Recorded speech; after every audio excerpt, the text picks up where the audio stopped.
하고 있어요.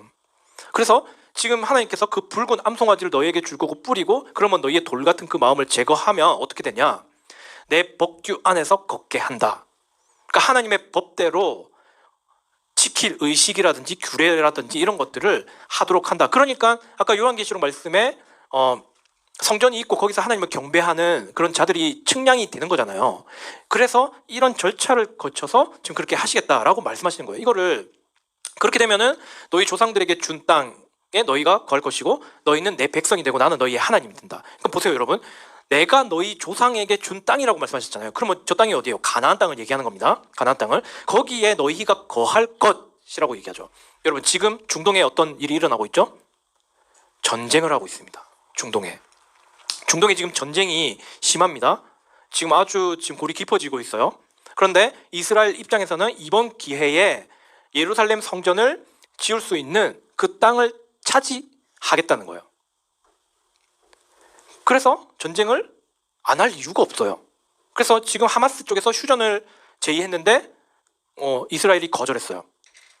지금 그런 상황입니다. 그런데 거기 보면 이제 이슬람 그 세력들 가운데 시아파와 수아파가 있는데요. 이 시아파들이 믿는 그런 종교적인 어떤 신념이 있는데 그 종교적인 신념에 뭐라고 얘기하냐면 이스라엘과 미국이 없어져야 그들이 믿는 메시아가 온다, 이렇게 얘기를 하고 있는 거예요. 그래서 이란이 이스라엘을 없애려고 그렇게 발버둥 치는 겁니다.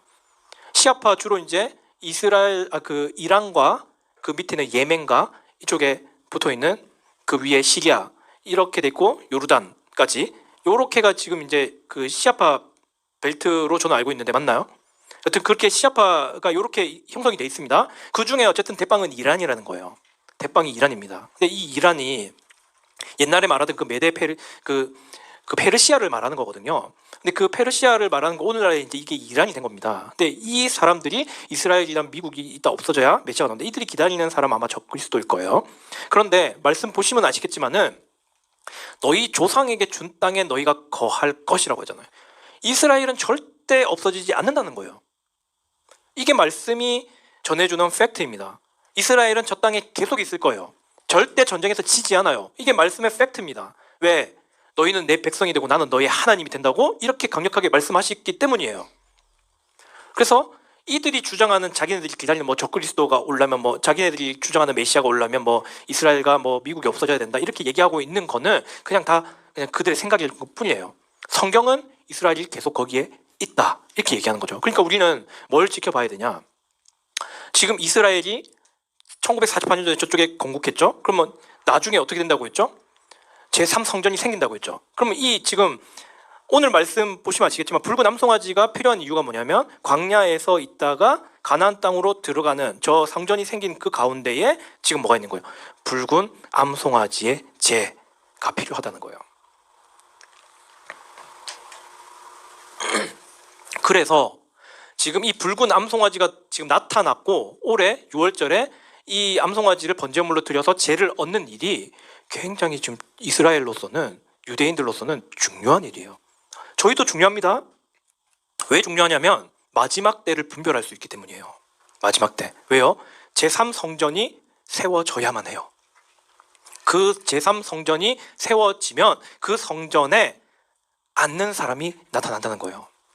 그 성전에 나타난 그 앉는 사람, 이게 바로 적그리스도라고 다니엘서 9장 27절에 그 지금 내용이 나와 있는 겁니다. 그렇기 때문에 이 성전이 세워지는 거는요 마지막 때의 완전 마지막을 지금 얘기하는 거기 때문에 이 붉은 암송아지의 제를 얻을 수 있는 거는 굉장히 중요한 표징이 될 수가 있다는 것이죠. 그래서 올해 굉장히 이거를 잘 살펴봐야 될 것 같습니다. 결론은 히브리서에 보면 이런 말씀이 있어요. 황소와 염소의 피와 암송아지의 제를 부정한 자들에게 뿌려 육체를 거룩히 구별하고 정결하게 하거든. 보세요. 암송아지의 제, 이게 진짜 중요한 거예요.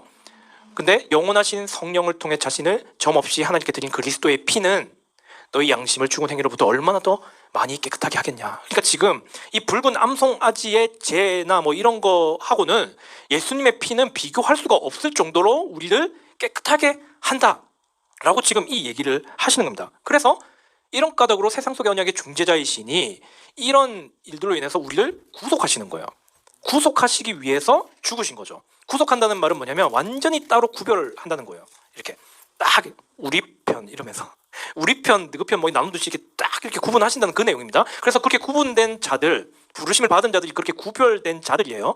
그 자들은 영원한 상속 유업의 약속을 받는다. 이렇게 말씀하시는 거죠. 여러분, 저희는 붉은 암송아지의 죄가 필요 없습니다.